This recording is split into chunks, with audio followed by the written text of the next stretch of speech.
ہم یزید کو کہتے ہیں کہ یہ کریم بچا ہوا ہے، یہ کریم زندہ ہے، یہ کریم موجود ہے۔ تیرے دل میں کیسی گرہ پڑی، تیرے دل میں کیسی گرہ پڑی، تجھے اس سے اتنا حسد ہے کیوں؟ جو نبی کی آنکھ کا نور ہے، جو علی کی روح کا چین ہے، جو نبی کی آنکھ کا نور ہے، جو علی کی روح کا چین ہے، ذرا پوچھ اپنے ضمیر سے، ذرا جھانک اپنے خمیر میں، ذرا پوچھ اپنے ضمیر سے، ذرا جھانک اپنے خمیر میں، وہ جو مٹ گیا وہ یزید تھا، جو نہ مٹ سکا وہ حسین ہے۔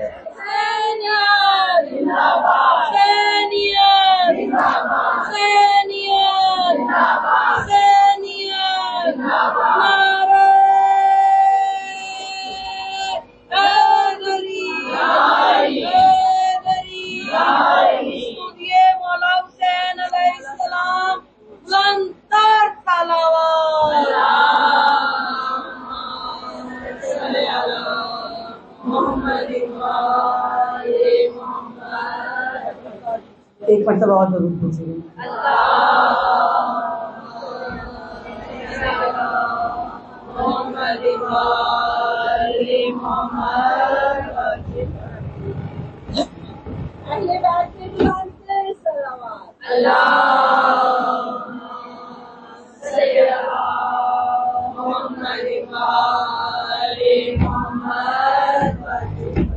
اگر تھوڑے سے شور سے کسی کو مسئلہ نہیں ہو رہا ہے تو پھر اس کو استحال پہ چھوڑ دیں، اس شور کے باوجود اگر آواز آ رہی ہے تو پھر کوئی مسئلے والی بات نہیں ہے۔ ضرور بھیجیے محمد۔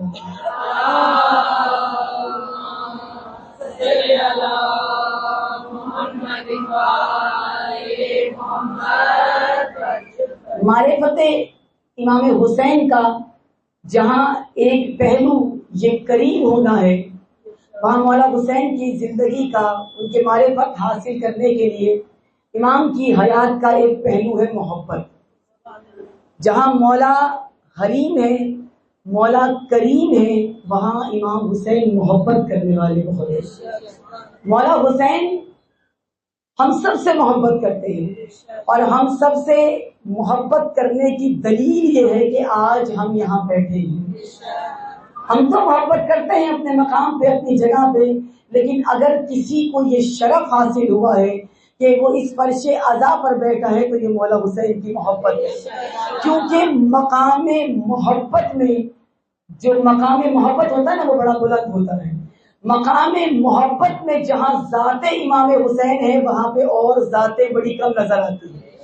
مقام دنیا کے مقام محبت میں دیکھیں، یا آپ آخرت میں دیکھیں، یا اللہ کی مقام محبت میں دیکھیں، مقام رسول محبت میں دیکھیں، آپ جہاں بھی نگاہ کریں گے آپ کو مولا حسین نظر آئیں گے۔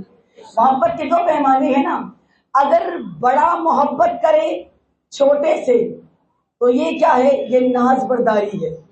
وہ محبت کرتا ہے، اس کے ناز اٹھاتا ہے، اس کو پیار کرتا ہے، اس کو چومتا ہے، اس کو گلے سے لگاتا ہے۔ اگر بڑا چھوٹے سے محبت کر رہا ہو، اگر چھوٹا بڑے سے محبت کرے تو یہ اس کی اطاعت ہے، یہ اس کی محبت ہے، یہ اس کا مطیع ہو جاتا ہے۔ یعنی اگر چھوٹا بڑے سے محبت کر رہا ہے تو محبت کا تقاضا یہ ہے کہ بڑا جو بھی کہتا ہے چھوٹے کو وہ کرنا ہے۔ محبت اسی کو کہتے ہیں نا، اولاد ماں سے، ماں باپ سے اگر محبت کرتی ہے، ماں جو کہتی ہے اولاد مانتی ہے۔ اگر نہ مانے تو اسے کہتے ہیں فرما بردار اولاد نہیں ہے۔ جو فرما بردار نہیں ہوتا وہ محب نہیں ہوتا، محبت کرنے والا نہیں ہوتا، وہ اطاعت گزار اولاد نہیں ہوتی، اسے کہ نافرمان کہا جاتا ہے۔ تو محبت کا معیار بڑے سے یہ ہے کہ چھوٹا بڑے کی بات کو مانتا ہے، چھوٹا بڑے کی اطاعت کرتا ہے، چھوٹا بڑے کے آگے اپنے سر کو جھکا لیتا ہے، چھوٹا بڑے کی بات کے آگے اپنے آپ کو جھکا لیتا ہے۔ اور چھوٹے کی محبت کا معیار یہ ہوتا ہے کہ جب محبت چھوٹے سے ہو جائے، اپنے سے چھوٹے سے ہو جائے تو ناز برداری ہوتی ہے، محبت ہوتی ہے، چومنا ہوتا ہے، سینے سے لگانا ہوتا ہے۔ ہم نے معیار محبت اس خاندان میں بڑے عجیب دیکھے۔ معیار محبت کے دیکھے کہ رسول نے جب چھوٹے سے محبت کی تو سینے سے بھی لگایا، گود میں بھی اٹھایا، گر رہے تھے تو سنبھالا بھی ہے، سنبھال کر گود میں اٹھایا، اٹھا کر چوما، یہ سب اپنی جگہ کیا، لیکن اس کے باوجود امت محمد کو بار بار اپنے اصحاب کو حسین کی طرف نگاہ کرنے کو کہا کہ دیکھو یہ میرا حسین ہے، اس سے میں محبت کرتا ہوں، جو اس سے محبت کرتا ہے وہ اللہ سے محبت کرتا ہے، جو اس سے دشمنی کرے گا وہ اللہ سے دشمنی کرے گا۔ یعنی معیار محبت حسین ابن علی فقط یہ نہیں ہے کہ بڑا چھوٹے کی ناز برداری کرے گا، معیار محبت حسین ابن علی یہ ہے کہ جہاں حسین نظر آئے وہاں کوئی اور دکھائی نہیں دینا چاہیے۔ اللہ اکبر، اللہ اکبر، یا رسول اللہ، یا رسول اللہ، زندہ باد، زندہ باد، زندہ باد، مردہ باد، مردہ باد۔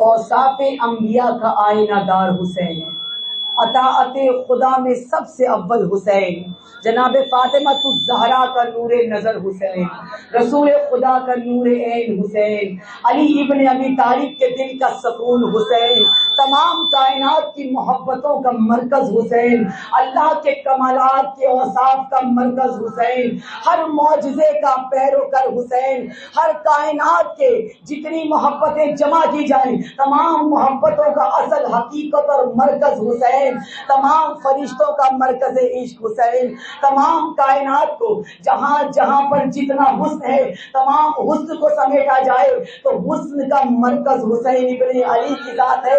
یعنی کمالات میں دیکھو تو حسین، حسن میں دیکھو تو حسین، حسن و جمال رسول خدا میں دیکھو تو حسین، آغوش رسول میں دیکھو تو حسین، منبر پہ دیکھو تو حسین، مسجد میں دیکھو تو حسین، محراب میں دیکھو تو حسین، رکوع میں دیکھو تو حسین، سجدے میں دیکھو تو حسین، ہر مقام پر جب زمین و آسمان میں، زمین سے لے کر آسمان تک جہاں جہاں نگاہ دوڑائی جائے، نگاہ میں عشق کی سرحدیں اتنی بڑھ جائیں، معرفت کی منزلیں اتنی بڑھ جائیں، جدھر نگاہ کی جائے حسین کے سوا کوئی نگاہ میں نظر نہ آئے اس کو حسین کہتے ہیں۔ اور جو اپنی اطاعت کے اعتبار سے، اپنی محبت کے اعتبار سے اتنا بلند تر ہو جائے، اتنا بامنزلت ہو جائے، اتنا عظیم تر ہو جائے کہ شہادت کے بعد اسے عرش پہ جانا نہ پڑے بلکہ عرش والے خود اس کی شہادت کے بعد زمین پر اس کی زیارت کے لیے۔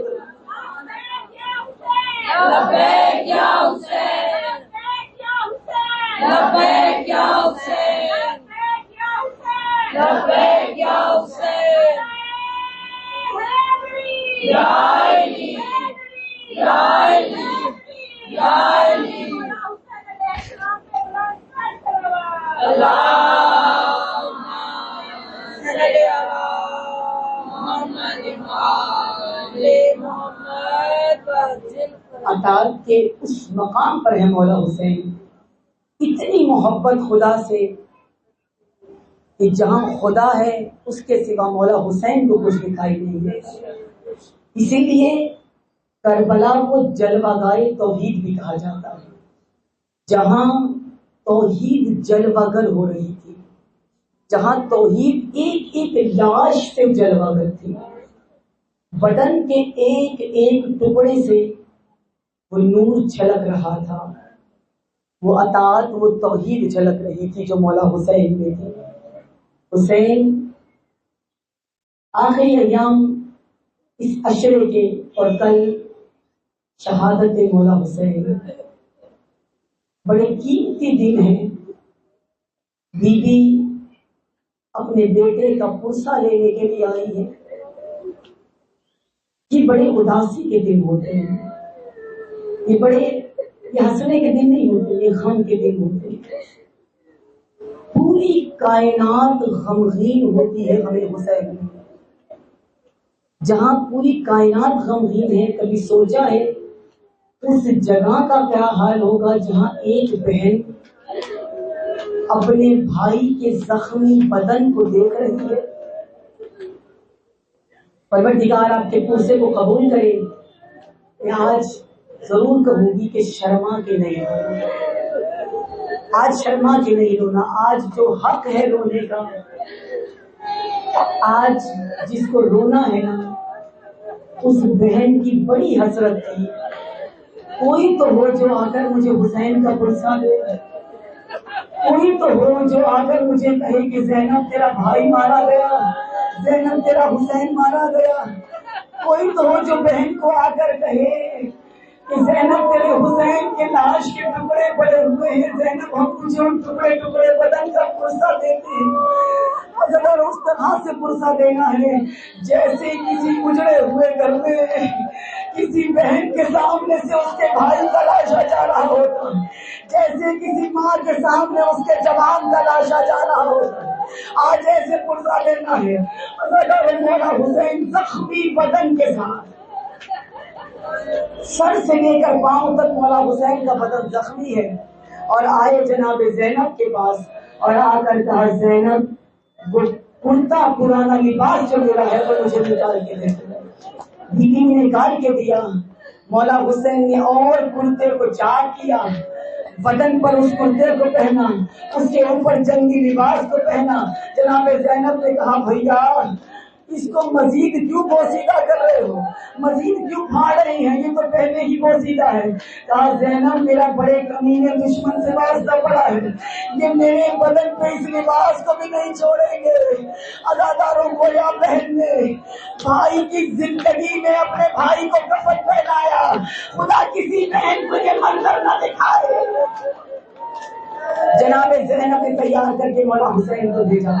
روایت کہتی ہے جب مولا حسین سواری پر سوار ہوئے، جب پہلے سوار ہوتے تھے تو انداز اور تھا، جب حسین سوار ہوتے تھے تو جوان علی اکبر قریب آتے تھے، ادھر سے عباس جیسا بھائی قریب آتا تھا، کوئی گھوڑے کی کوئی زنجنا کی بات کو پکڑتا تھا، کوئی مولا حسین کے ہاتھ کو پکڑتا تھا، کوئی مولا حسین کو سوار کراتا تھا۔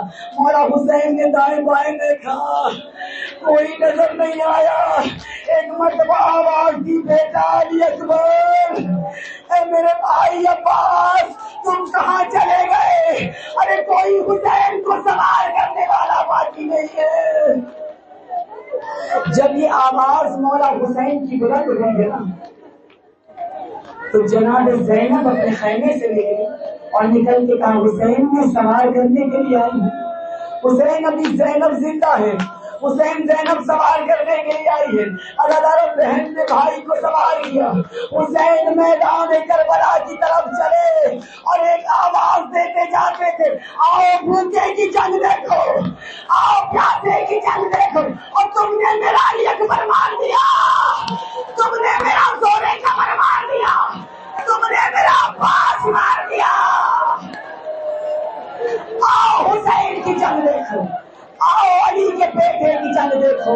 جب یہ کہتے کہتے بستے میدان میں پہنچے، ایک مرتبہ گنجے شہداء پہ نظر پڑی، اور جب تینوں کی برسات شروع ہوئی ہے نا تو مولا نے گنجے شہداء میں رو کر کہا اے میرے صحابیوں، اے میرے جانثاروں، تم سب کہاں سو گئے؟ آؤ دیکھو تمہارا امام تنہا ہے، آؤ دیکھو تمہارا حسین تنہا ہے، آؤ دیکھو حسین پہ حملے ہو رہے۔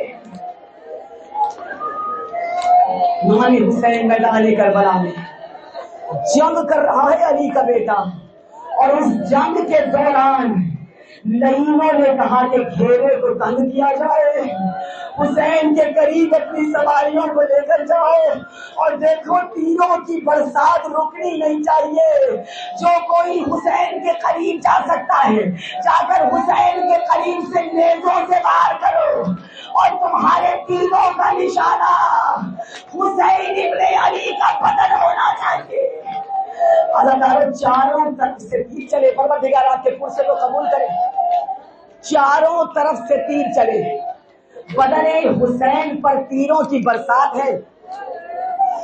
حمید ابن مسلم کہتا ہے حسین کا بدن ایسے تھا جیسے کسی ساہی کا بدن ہو، حسین کے گلے سے لے کر پاؤں تک تین ہی تیر تھے، گلے سے پاؤں تک حسین کے تین ہی تیر تھے۔ کہتے حسین صرف سواری پہ سنبھلا نہیں جا رہا تھا، حسین بار بار غشاتے تھے۔ اسی عالم میں حسین ایک بلندی پر پہنچے، نئی تیروں کے وار کرتے جا رہے ہیں، لیکن اسی اثنا میں ایک عجیب سا تیر آیا۔ جانتے ہی کون سا تیر تھا؟ جب مختار ثقفی کے دربار میں بلایا گیا ہے نا ہرملا کو، تو ہرملا سے آ کے پوچھا کہ ہرملا یہ بتا کہ تیری کمان میں کتنے تیر تھے اور تو نے اپنے تیروں کا استعمال کہاں کیا ہے؟ ہرملا نے کہا میری کمان میں 4 تیر تھے، میرے پاس 4 تیر تھے، چاروں تین بھال کے تیر تھے۔ کہتا ہے پہلا تیر میں نے عباس پر استعمال کیا، جو میں نے عباس کے مشق پر مارا، جو سینہ عباس پہ لگا۔ کہتے ہیں دوسرا تیر میں نے عباس کی آنکھ میں مارا، تیسرا تیر میں نے حسین کے ننھے علی اصغر کے گلے پہ مارا۔ مختار نے کہا چوتھا تیر کہاں مارا؟ کہا نہیں بتاؤں گا۔ مختار نے کہا بتا، کہا تو مر جائے گا، تو برداشت نہیں کرے گا کہ میں نے کہاں مارا۔ کہا بتا کے کہاں مارا؟ اس نے کہا طرف کے کہا کہ چوتھا تیر میں نے کمان میں بے وقت کیا، 3 بھال کا تیر تھا، فاطمہ کا بیٹا بلندی پہ کھڑا ہوا تھا، غش پہ غش آ رہے تھے، مجھے حکم ہوا حسین کو سواری سے گراؤ۔ کہتا ہے میں نے تیر مارا، حسین کے سینے میں 3 بھال کا تیر بھائی،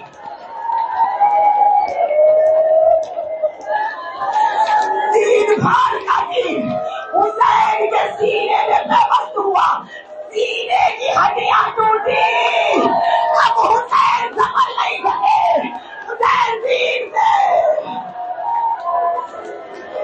حسین زین سے زمین پر آئے، فاطمہ کا بیٹا زین سے زمین پر آیا، لیکن کہتا ہے آنے کا منظر بڑا عجیب تھا۔ حسین بلندی پر تھے نا، جب زمین پر آئے تو تیروں میں معلق تھے، یہ تیروں میں معلق بدن جب بلندی سے زمین کی طرف آیا تو پورے جسم میں حسین کے تیر آر پار ہوتے چلے گئے۔ حمید کہتا ہے حسین نے مولا کے پشروں کو قبول کرے، حوصلے کے ساتھ رونا۔ آج ایک ماں بڑی حسرت سے پرسہ لینے آئی، ایک بہن بڑی حسرت سے اپنے بھائی کا پرسہ لینے آئی۔ حمید کہتا ہے حسین نے عصر کا وقت ہوا اور حسین نے سجدہ کیا، حسین کے سجدہ آخر کا وقت ہے۔ حمید ابن مسلم کہتا ہے سجدہ آخر حسین شروع ہوا، ہمیں سمجھ نہیں آ رہا تھا حسین زندہ ہے کہ مر گئے ہیں۔ کہتے ہیں بار بار ہمارا لشکر بڑھتا تھا، پھر ڈر کے پیچھے ہٹ جاتا تھا۔ حسین کی نماز مکمل ہوئی، نماز مکمل ہو گئی، لیکن سجدے سے سر نہیں اٹھا۔ کہتا ہے جب سجدے سے سر نہیں اٹھا نا، ہمیں لگا حسین مر گئے۔ ہر کوئی حسین کے پاس جانے سے ڈر رہا تھا۔ پچھلے ساتھ نے کہا اگر پتہ لگانا ہے نا حسین مر گیا کہ زندہ ہے، کہتا ہے کہ آؤ پہلے میں بتاتا ہوں طریقہ کیا ہے۔ ایک مرتبہ اعلان کیا آؤ فوجوں چلو زینب ام کلثوم کی چادروں کو لوٹو، چلو خیام حسینی کو آگ لگاؤ، جاؤ حرم حسین کو لوٹو۔ ارے زینب ام کلثوم کا نام آیا، حسین نے سر کو اٹھایا اور اٹھا کر کہا حسین زندہ ہے۔ میری زندگی میں تم خیام کی طرف نہیں جا سکتے، ابھی حسین زندہ ہے۔ بس اداکاروں بار کے بعد ہونا شروع ہوئے۔ ایک لعین کہتا ہے یہ جملے کہہ کر، بس میں اختتام پر پہنچوں گی، ایک لعین کہتا ہے یہ جملے کہہ کر حسین نے تلوار کے دستے پر زور دے کے سر کو اٹھایا۔ بدن میں طاقت نہیں تھی، ایک مکتب میں لکھا ہے کہ دو ہستیاں میدان کربلا میں وہ تھی کہ اگر انہیں مارا نہ جاتا وہ خود مر جاتا. ایک علی اصغر، کچھ لمحے اور اگر تیر نہ چلتا علی اصغر پیار سے مر جاتا. اور کہا ایک حسین جو لاشوں پہ لاشیں صبح سے بھوکا پیاسا اٹھا کے لا رہا ہے، آخری لمحے میں جب کہا نا حسین زندہ ہے، حمید کہتا ہے حسین جب بول رہے تھے تو حسین کے لب کھل نہیں پا رہے تھے بلکہ ہونٹوں سے خشکی سے خون جاری تھا. خشکی حصے کی وجہ سے حسین کے منہ سے خون آ رہا تھا. کہتے حسین نے تلوار کے دستے پہ اپنے سر کو رکھا اور رکھ کر کہا حسین ابھی زندہ ہے. کہتا ہے ہم نے کہا حسین پہ دوبارہ حملہ کیا جائے.